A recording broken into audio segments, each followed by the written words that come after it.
Έστω όμως ότι το κείμενό μας περιέχει τη λέξη ASP, η οποία θέλουμε να προφερθεί ως ASP, αλλά να γίνει spell ως ASP. Αν λοιπόν η λέξη είναι ASP, τότε prompt builder append text with hint. Το text είναι η λέξη word και το hint είναι ένα enumeration. Say as, παρατηρήστε ότι έχει διάφορους τρόπους με τους οποίους μπορεί να υποθεί η λέξη. Εμείς θα επιλέξουμε say as spell out, έτσι ώστε η Microsoft Anna να την κάνει spell. Else, αν δηλαδή η λέξη δεν είναι ASP, append text όπως πριν. Ας τρέξουμε το πρόγραμμά μας. ASP. Παρατηρούμε λοιπόν ότι όντως η Microsoft Anna προφέρει τη λέξη Word ως ASP και όχι ως οτιδήποτε άλλο. Έστω ότι τώρα θέλουμε να προφέρουμε μία λέξη με διαφορετική προφορά. Π.χ. αν εγώ είμαι Δανός, το John δεν θέλω να το προφέρω John, αλλά John. Else if λοιπόν Word ίσον John, θα πούμε prompt builder append text with pronunciation. Η append text with pronunciation παίρνει δύο παραμέτρους. Η μία είναι η λέξη που θέλουμε να προφέρουμε και η δεύτερη είναι ένα string το οποίο καθορίζει την προφορά. Η προφορά μιας λέξης καθορίζεται από τα λεγόμενα φωνήματα. Τα φωνήματα για κάθε γλώσσα είναι διαφορετικά και παρότι μοιάζουν με τα γράμματα του αλφαβήτου της γλώσσας, στην πραγματικότητα μπορεί να περιλαμβάνουν επιπλέον σύμβολα και να προφέρονται τελείως διαφορετικά. Π.χ. αν γράψω John με μικρά γράμματα, θα προφερθεί ως John. Αυτό συμβαίνει διότι το J στην γλώσσα φωνημάτων έχει διαφορετική προφορά από ότι το J στη λέξη John. Πάμε να τρέξουμε το πρόγραμμα για να δούμε αν όντως αλλάζει η προφορά. Γράφω Hello John και πατάω Speak. Hello, John. Παρατηρήστε ότι η Άννα είπε Hello John και όχι Hello John ή οτιδήποτε άλλο.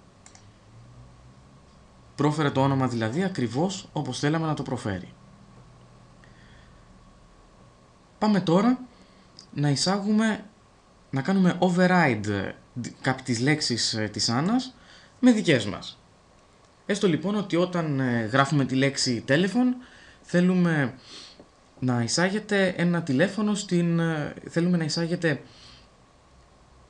ένα τηλεφωνικό μήνυμα και όχι η Άννα να προφέρει απλώς τη λέξη telephone.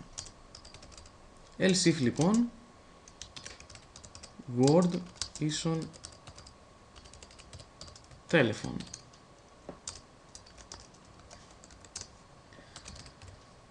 Prompt builder θα χρησιμοποιήσουμε τη μέθοδο append audio.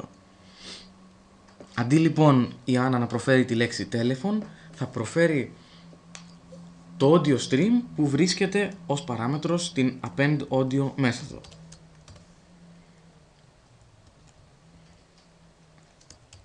Μέσα στο string θα δώσουμε το path εντός του οποίου βρίσκεται το WAV αρχείο το οποίο θέλουμε να χρησιμοποιηθεί. Μπορεί να είναι ένα φυσικό path όπως telephone.wav ή θα είναι ένα relative path telephone.wav. Το telephone.wav σημαίνει ότι χωρίς δηλαδή προσδιορισμό ακριβούς μονοπατιού σημαίνει ότι βρίσκεται μέσα στο φάκελο debug της εφαρμογής μας. Θα δώσω ως παράμετρο ένα absolute path σε users vangos desktop /telephone. Πάμε τώρα να τρέξουμε την εφαρμογή για να δούμε αν η Άννα θα προφέρει telephone ή θα προφέρει το αρχείο WAV.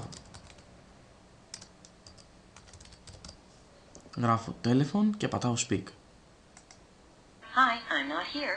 Please leave a message for my dog, who will return your call as soon as he finishes going through the garbage and depositing it all over my nice clean kitchen floor, turns over his water dish, chews the buttons off the couch cushions, chases the neighbor's cat up the biggest tree on the block, finishes licking himself in areas that are impolite and mixed company, and impregnates the bitch next door. Wait for the bark. Είδαμε λοιπόν ότι όχι απλώς δεν προφέρθηκε η λέξη telephone, αλλά προφέρθηκε εξ ολοκλήρου το αρχείο audio που τοποθετήσαμε.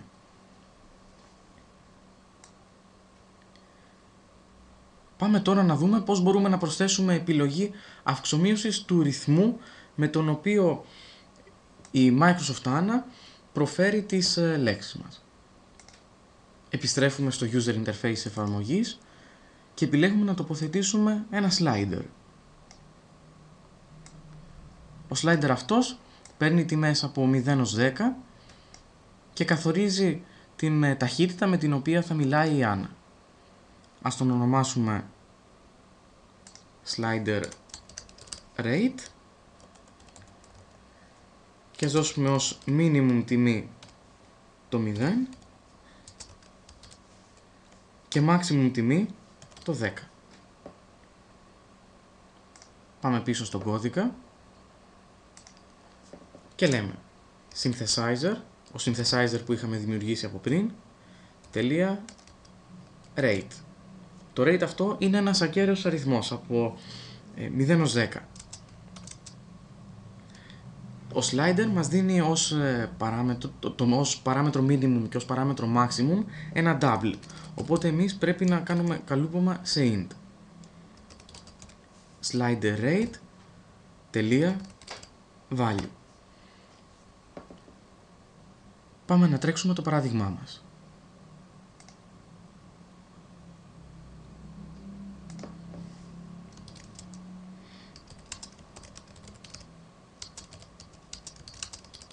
Γράφω ένα κείμενο και τοποθετώ το slider σε μια μικρή τιμή. Πατάω speak. I am Angle of Elico Programming. Τοποθετώ τώρα το slider σε μια αρκετά μεγάλη τιμή. I am Angle of Elico Programming. Παρατηρήστε πόσο πιο γρήγορα η Microsoft Anna προφέρει τις λέξεις.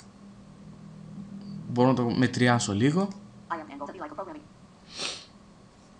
Και έτσι μπορούμε να δημιουργήσουμε διασκεδαστικά εφέ για τις εφαρμογές μας. Πράγμα αρκετά ενδιαφέρον. Στο επόμενο βίντεο μας θα παρουσιάσουμε όχι text to speech, αλλά voice recognition, δηλαδή αναγνώριση φωνής και μετατροπής της σε κείμενο.